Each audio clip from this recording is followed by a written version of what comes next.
you. Good morning. Okay, right.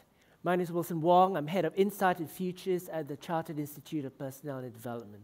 And I'll do a quick introduction to what I'm going to cover today. This is standard for a lecture, so I shall take it from there. So who is the CIPD? For some of you, you may not actually know who the CIPD is. Then I'll talk to you a little bit about futures or horizon scanning and how that works in strategic planning. How many of you were here for this morning's Neil's session? Great. So you can see that there will be some echoes of his morning presentation. And then I'll talk a little bit about strategic workforce planning and how futures is used to inform and build the muscles for this kind of thinking, for strategy development. And I have a copy of the report here, although you can download it freely from our website. I will also talk about some of the human capital management considerations that came out from the futures research. I don't think we'll have time for discussion, but I'll be here all day, so stop me for questions later. So just to introduce the CIPD is about 104 years old this year, and we started as a welfare organization in the north of England. And we received our royal charter, and if you know how the system of professional governance is done in the UK, all professions are governed by royal charter. And one of the reasons for that is that should we not maintain professional standards of knowledge, practice, and ethics, we will lose our charter. And members who are chartered with the CIPD, if you do not comply with our code of conduct, you can be struck off. And that means you can no longer practice in HR in the UK. How we perceive the future of the profession in HR, we want to be very, very clear that all of you who are practitioners of HR have a very important role in shaping the world of work of tomorrow. You're very, very close to the people, the human capital. You have an opportunity to better understand what's happening in that space, given that the value created by human capital is core to the success of most organizations. In theory, you should be core to the future of the organization. Now, the CIPD regularly looks at its competency professional standards. And these are the kind of bylines that we're using at the moment. So we believe that work matters, how you craft job design, very important. People, of course, matter. And ultimately, as a professional body, we are promoting the ethical practice of people management. This is just a short summary of CIPD. We have now about 145 members. We've trimmed back. We're about 330 staff now. And we have operations in Singapore, Dubai, and Dublin. Just to give you an idea, because I look after the knowledge capital of the Institute, what we try to do is provide for our members an understanding of the changing context in which the world of work is evolving. We also introduced in our new criteria competency requirements in analytics and insight. We're constantly reviewing the academic literature and the evidence in human behavior, and of course, then translating this knowledge into how you can better practice people management in your organizations. And I would say that one of the things that I did when I took over the research function at CIPD was to ban the term best practice. We no longer believe there is a one-size-fits-all, given the complexity of the world that we live in. So what we do is we highlight some of the evidence that works, we highlight the gaps in the evidence, and then we showcase where that works for you as practitioners. And of course, you can access a lot of our research freely from this website. One of the things that we were very concerned about was this increasing explosion of fake knowledge on the internet, and how huge organizations, including consulting firms, actually peddling non-knowledge or marketing bumps as knowledge. So one of the things that I introduced to the team was to look at evidence-based practice. We look very carefully at the empirical evidence supporting practice, and where there isn't, we'll call it out. So this is what we're trying to do is not just look at academic literature, but look at the best available evidence. And sometimes there isn't empirical evidence because it's not a sexy area for research, or it's an area where the question is not yet stable. Okay, so this is the process that my team has to undergo in order to make sure that the knowledge we put out there is fit for purpose. So one of the things that we did last year in December was publish a report on the evidence supporting performance management.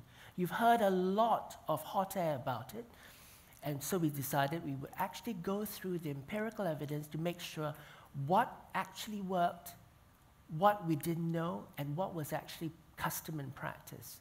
And one of the best sources of information, of empirical evidence, is where the experiments or the studies are replicated, so that we know that the outcome is fairly reliable.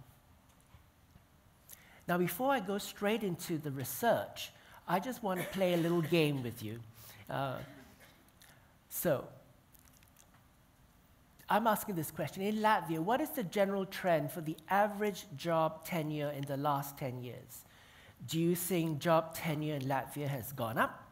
So the number of years that a person stays in a job is higher, it's gone down, or it's more or less the same? So who says that it's gone up? Okay, don't be shy. I thought I saw one. Wilson, I'm sorry. Maybe you have to explain the word tenure. Yes, so it's a number of years you're in a job, in the same job. So how many? Okay, 3 or 4, 5. How many of you say it's gone down? Okay, how many of you say it's more or less the same? Okay, a few. Okay. This is the average job tenure from 2006 to 2016. So the minority of you got it right. I just want to use this to illustrate the fact that we use these assumptions to create a reality around us upon which we make decisions. Now, another little question. We all know that Europe is swamped by refugees, right? Right? Every day we read the newspapers, we see Angela Merkel in trouble because of refugees. So I'm going to use Germany as an example because, of course, she opened her doors. What percentage of the world's refugees are located in Germany? This is 2015 data. Is it around 3%, less than 2%, or less than 1%? Sorry? Okay, so around 3? And this is the official refugees, those with certificates from the UNHCR that they are genuine bona fide refugees. So 3%? Okay, good. Less than 2%. Okay, a few. Less than 1%. Okay. I think this is an effect from the previous question. Now, Germany has 1.48%, so it's the middle group that got it right. But I just wanted to show the spread of refugee populations across the world so that you have an idea of what that really means. Okay, so 1.48% of the world's refugee certified population is in Germany. Shamefully, the United Kingdom only has 0.58. But in countries like Jordan, with a population of 7-point-something million, they have 13% of the global population of refugees.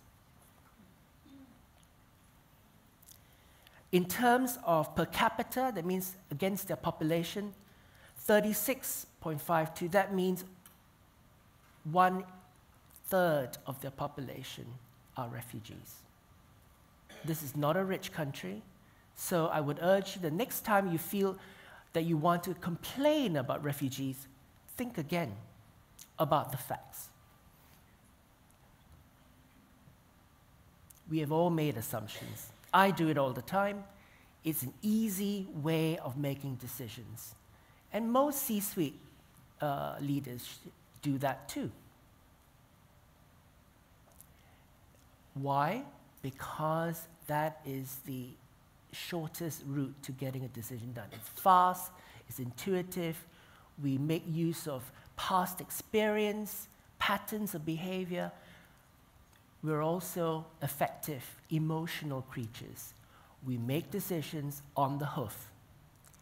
What we need is a system or framework to help us think more thoughtfully, to look at the facts, not do post-judgment rationalization. One of the things that I did for my PhD was mainly about the psychology of time and timing. And one of the things that you do learn is that people don't look at the future in a linear fashion. We discount the future. The further away it is, the less important it becomes. So, for example, when Danius invited me to this conference several months ago, I thought, oh, plenty of time, you know. It's in the future, put it in my diary. Last week he said, where are the slides? And I went, okay, you know, the future has arrived. And even though I know the psychology of time really, really well, I'm also a victim of it, because that is part of how we are built. So now we're going more into the future stuff, which is the kind of research I'm doing more of now. And when you look at futures, you may read a lot of literature about the future, technology, robots are going to steal our jobs, they're going to be workless. Well, one of the things that I've learned in futures research is that you just don't look at the future, because the future is largely already here. You look at the past, because the past actually lays down some very, very sticky things that shape the future. You know, things like standardization of gauges, how you put things together, how people work, hierarchies, very, very persistent, even though we know that the signals suggest that it's not necessarily the best form of organizational design for a complex world. Then we look at the present. Interesting, soft voices here that begin to shape some of the drivers that shape that future. Some of it is technology, and if you read reports that only talk about technology, be warned. One of the things that's very important in the shaping of the future is the social interaction, the complex social interactions with technology and how we use it. A lot of technologies were designed for certain functions, and the way that we have adapted to use that technology was actually not anticipated by those who invented the technology in the first place. And of course, looking at some of the things that are shaping the future in terms of trends and so on. If you're working in futures research, it depends on the level of resourcing and the level of discipline, the kinds of futures research you will participate in. Most organizations will only look at the probable. And sometimes when I'm working with executive teams, they'll tell me something like, oh, that will never happen. And then I know that organization isn't going to last long. Because one of the things that we know about the future is that it comes sooner than you think. And it always comes from the side. So corporations who are very serious about the future look not just at probable futures, they also look at plausible futures. And the use of futures research is not predictive. It doesn't tell you what the future is going to be. What it gives you is alternate futures in order for you to train your mind to understand that there are things away from your day-to-day that you need to take into account. So it's about building the fitness for strategic thinking. And in working out what kinds of futures we would play with, we also sometimes throw in what we call wildcards, or things that are highly improbable, but should they happen, have catastrophic outcomes.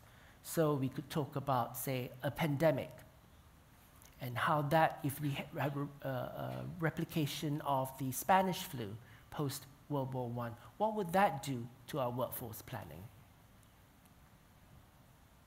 How many of you are familiar with this effect, with this thing in organizations? Solutioneering. How many of you, and I'm not going to ask you to put your hands up, how many of you have been asked, don't come and see me unless you have a solution? So you're providing a solution even though you don't actually know what the problem is. You haven't had time to investigate it, you haven't had time to explore it, you don't even know what the specs are for that question, but you are expected to provide a solution. This is a very interesting phenomenon, and it is a very pervasive cultural phenomenon in all the countries I've lectured in. This actually is very familiar. Now I'm going straight into the future stuff. For futures, the most important thing is, what is your question? And this is not as simple as it seems, because if I were to ask you what your business's value proposition is to society, 90% of you won't be able to answer that question off the bat. You can tell me what you do, but what exactly is the lasting value of what your company does? To give you an example of, say, a futures question, so let's say I'm interested in the cost of energy. I would begin to look at all the different drivers that might shape that equation, and then look at security issues, look at capacity in the market, look at alternatives, look at demand, technology, social factors. And then blending these together, I have an idea of what kinds of futures might affect the cost of energy. And now this is the research I'm going to do. It's called The Future of Talent Singapore 2030. I'm going to skip the video and go straight into the research question. So one of the things that we did in Singapore with a government-funded think tank was, Singapore is a country where they do workforce planning at a national level.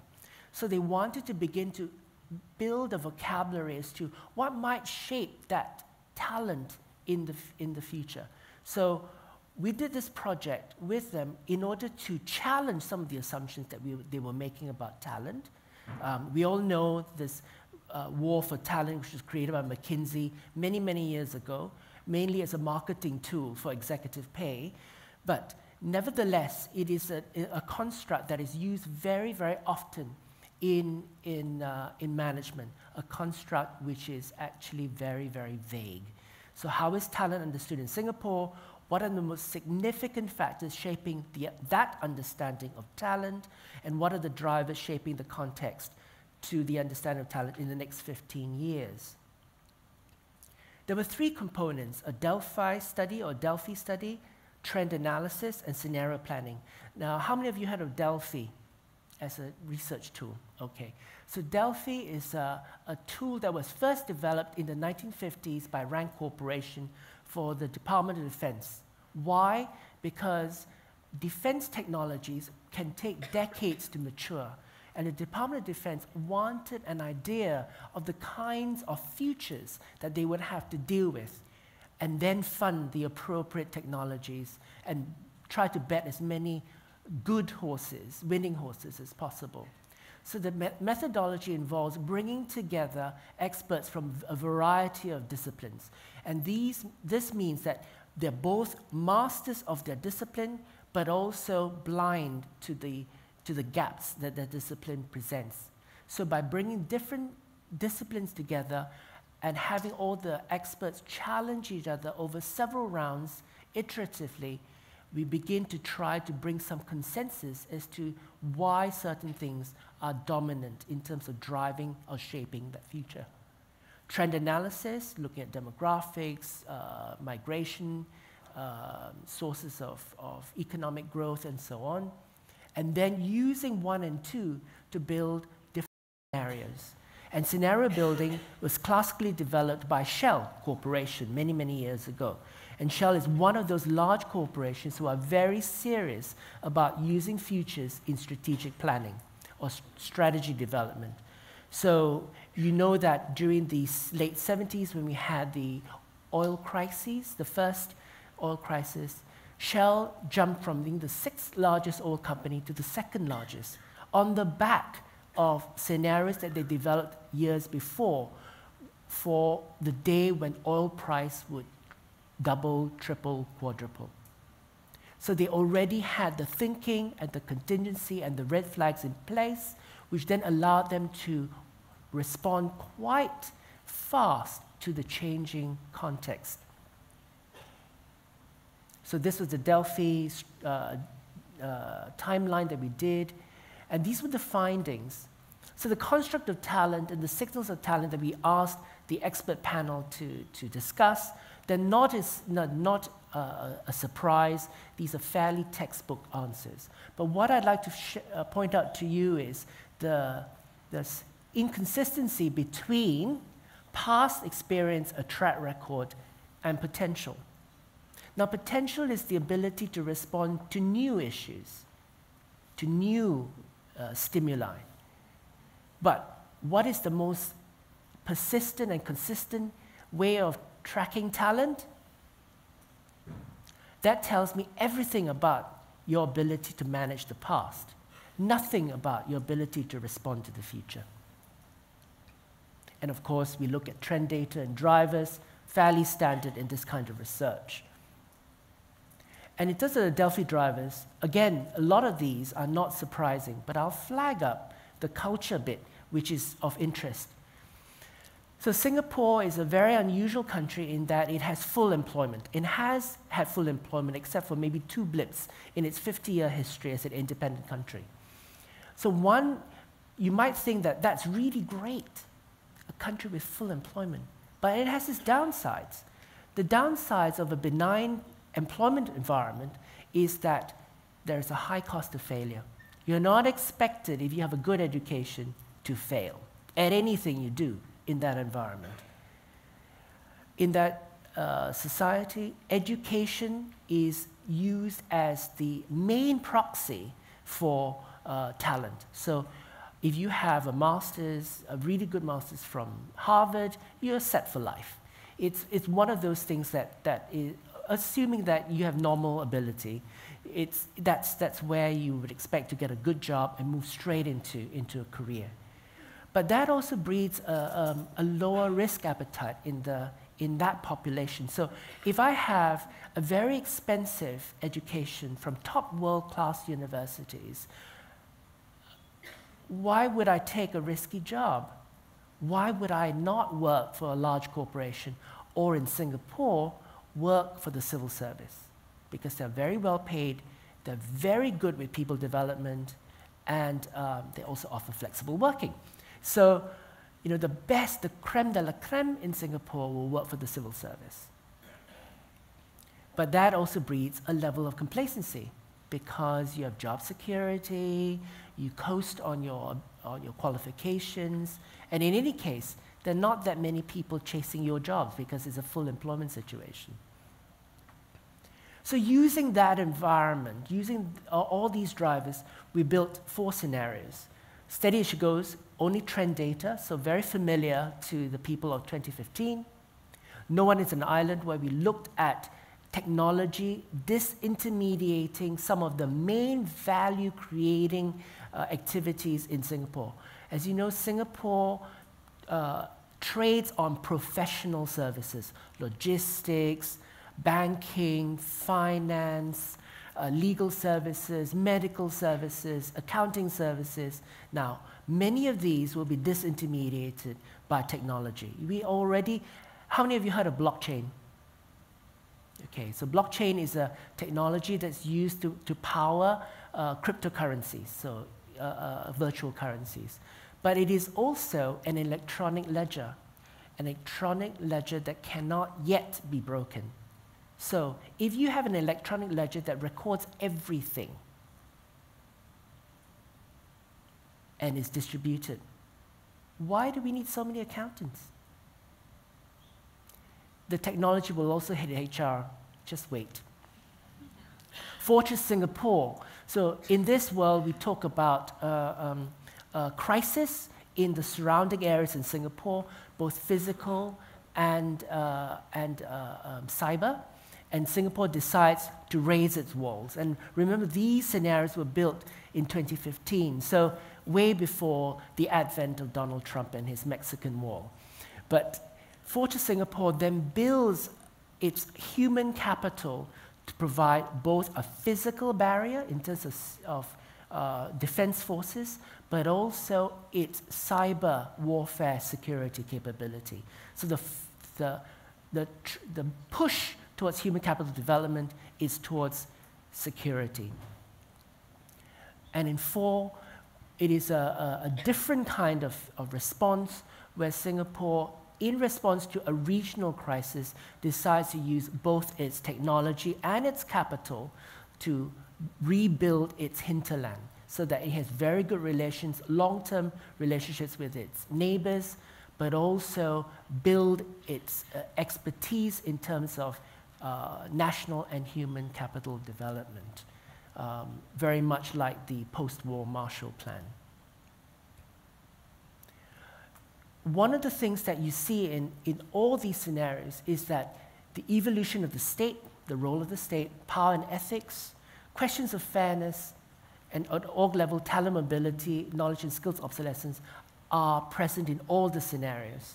So these are issues that you should pay attention to. And just a flag up, the other hat I wear is also as chair of the Human Capital Standards Committee in the UK. So I have the privilege of seeing how management standards are evolving in Britain. And this is a piece of work that I did with a colleague in Australia. 20 over countries worked on it. And if you are interested in strategic workforce planning and the interaction of people and technology, you might want to have a look at this standard. It gives you the kinds of questions you ought to be asking yourself. And if you can't answer those questions, you ought to be concerned. If you're serious about workforce planning, that is, many organizations aren't.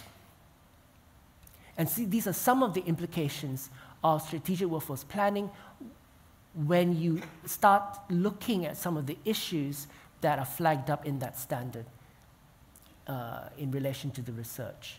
So capability, data, so on.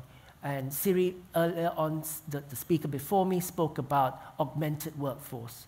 So strategic workforce planning isn't about the capability of a workforce, it's your capability in conjunction with automation, robotics, artificial intelligence, and so on. And this is how Futures supports strategy development and builds that muscle for strategy. I'm doing a plug for a friend. It's not my book, but Tinny used to work for Nokia, and she used to work in the engagement team. She's supremely good at human capital metrics. And she wrote this book about how to look at human capital, the kinds of questions you need to ask yourself before you invest in human capital metrics. And I do commend it because it's a very accessible, practical, and easy read. Hard to implement, but easy read. Okay, and some of the guiding principles in her book. And now I just want to close by showing you a little video. This is a test of selective attention. Those of you who know this, stay silent. Count how many times it's the from one of my players learn lectures. what, pass the basketball.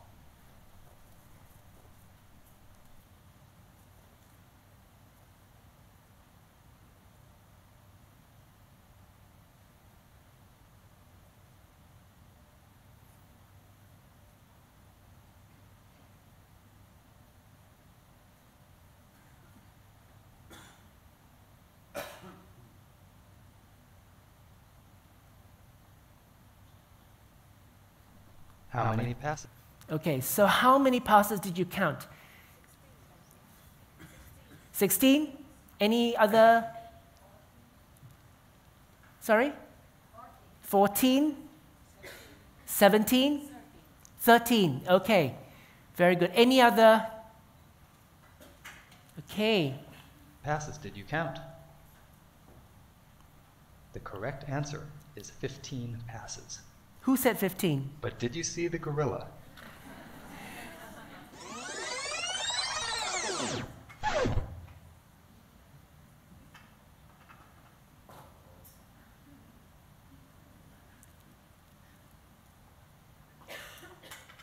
This video is from research by Daniel Simons. So I just wanted to illustrate that you won't be looking out for things that you're not interested in. And in futures, it provides a structure for which you can scan the horizon for things that are coming from the side. So just to borrow a line from a very famous man,